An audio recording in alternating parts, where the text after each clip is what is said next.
വിശുദ്ധ യോഹന്നാൻ എഴുതിയ സുവിശേഷം അധ്യായം 21 വാക്യങ്ങൾ 15 മുതൽ 19 വരെ. പത്രോസ് അജപാലകൻ. അവരുടെ പ്രാതൽ കഴിഞ്ഞപ്പോൾ യേശു ശിമയോൻ പത്രോസിനോട് ചോദിച്ചു, യോഹന്നാന്റെ പുത്രനായ ശിമയോനെ, നീ ഇവരെക്കാൾ അധികമായി എന്നെ സ്നേഹിക്കുന്നുവോ? അവൻ പറഞ്ഞു, ഉവ്വ് കർത്താവേ, ഞാൻ നിന്നെ സ്നേഹിക്കുന്നുവെന്ന് നീ അറിയുന്നുവല്ലോ. യേശു അവനോട് പറഞ്ഞു, എന്റെ ആടുകളെ മേയ്ക്കുക. രണ്ടാം പ്രാവശ്യവും അവൻ ചോദിച്ചു, യോഹന്നാന്റെ പുത്രനായ ശിമയോനെ, നീ എന്നെ സ്നേഹിക്കുന്നുവോ? അവൻ പറഞ്ഞു, ഉവ്വ് കർത്താവേ, ഞാൻ നിന്നെ സ്നേഹിക്കുന്നുവെന്ന് നീ അറിയുന്നുവല്ലോ. അവൻ പറഞ്ഞു, എന്റെ കുഞ്ഞാടുകളെ മേയ്ക്കുക. അവൻ മൂന്നാം പ്രാവശ്യവും അവനോട് ചോദിച്ചു, യോഹന്നാന്റെ പുത്രനായ ശിമയോനെ, നീ എന്നെ സ്നേഹിക്കുന്നുവോ? തന്നോട് മൂന്നാം പ്രാവശ്യവും നീ എന്നെ സ്നേഹിക്കുന്നുവോ എന്ന് അവൻ ചോദിച്ചതുകൊണ്ട് പത്രോസ് ദുഃഖിതനായി. അവൻ പറഞ്ഞു, കർത്താവേ, നീ എല്ലാം അറിയുന്നു, ഞാൻ നിന്നെ സ്നേഹിക്കുന്നുവെന്നും നീ അറിയുന്നു. യേശു പറഞ്ഞു, എന്റെ കുഞ്ഞാടുകളെ മേയ്ക്കുക. സത്യം സത്യമായി ഞാൻ നിന്നോട് പറയുന്നു, ചെറുപ്പമായിരുന്നപ്പോൾ നീ സ്വയം അരമുറുക്കുകയും ഇഷ്ടമുള്ളിടത്തേക്ക് പോവുകയും ചെയ്തിരുന്നു.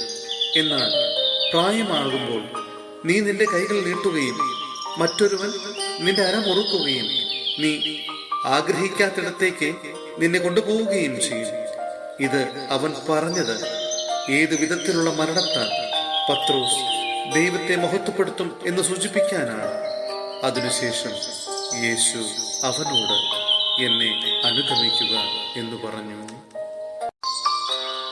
സഹോദരരെ, വിശുദ്ധ പൗലോസ്ലീഹ എഫെസോസിലെ സഭയ്ക്ക് എഴുതിയ ലേഖനം അധ്യായം 4 വാക്യങ്ങൾ 7 മുതൽ 16 വരെ. കൃപാവരങ്ങളുടെ വൈവിധ്യം.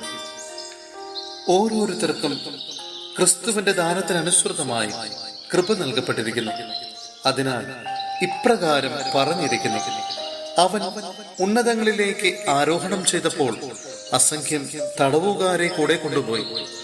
മനുഷ്യർക്ക് അവൻ ദാനങ്ങൾ നൽകി. അവൻ ആരോഹണം ചെയ്തുവെന്നതിന്റെ അർത്ഥം എന്താണ്? അവൻ ഭൂമിയുടെ അധോഭാഗങ്ങളിലേക്ക് ഇറങ്ങിയെന്നുകൂടിയല്ലേ? ഇറങ്ങിയവൻ തന്നെയാണ് എല്ലാ വസ്തുക്കളെയും പൂരിതമാക്കാൻ വേണ്ടി എല്ലാ സ്വർഗങ്ങൾക്കും ഉപരി ആരോഹണം ചെയ്തവനും. അവൻ ചിലർക്ക് അപ്പസ്തോലന്മാരും പ്രവാചകന്മാരും സുവിശേഷ പ്രഘോഷകന്മാരും ഇടയന്മാരും പ്രബോധകന്മാരും മറ്റുമാകാൻ വരം നൽകി. ഇത് വിശുദ്ധരെ പരിപൂർണരാക്കുന്നതിനും ശുശ്രൂഷയുടെ ജോലി ചെയ്യുന്നതിനും ക്രിസ്തുവിന്റെ ശരീരത്തെ പണിതുയർത്തുന്നതിനും വേണ്ടിയാണ്. വിശ്വാസത്തിന്റെ ഐക്യത്തിലും ദൈവപുത്രനെ കുറിച്ചുള്ള പൂർണ്ണ ജ്ഞാനത്തിലും എല്ലാവരും എത്തിച്ചേരുകയും ക്രിസ്തുവിന്റെ പരിപൂർണതയുടെ അളവനുസരിച്ച് പക്വതയാർന്ന മനുഷ്യരാവുകയും ചെയ്യുന്നതുവരെ ഇത് തുടരേണ്ടിയിരിക്കുന്നു. നാം ഇനിമേൽ തെറ്റിന്റെ വഞ്ചനയിൽപ്പെടുത്താൻ മനുഷ്യർ കൗശലപൂർവം നൽകുന്ന വക്രതയാർന്ന ഉപദേശങ്ങളുടെ കാറ്റിൽ ആടിയുലയുകയും തൂത്തെറിയപ്പെടുകയും ചെയ്യുന്ന ശിശുക്കളാകരുത്. പ്രത്യുത സ്നേഹത്തിൽ സത്യം പറഞ്ഞുകൊണ്ട് ശിരസ്സായ ക്രിസ്തുവിലേക്ക് എല്ലാവിധത്തിലും നാം വളരേണ്ടിയിരിക്കുന്നു. അവൻ വഴി ശരീരം മുഴുവൻ ഓരോ സന്ധിബന്ധവും അതതിന്റെ ജോലി നിർവഹിക്കത്തക്ക വിധം സമന്വയിക്കപ്പെട്ട് വളരുകയും സ്നേഹത്തിൽ രൂപപ്പെടുകയും ചെയ്യുന്നു.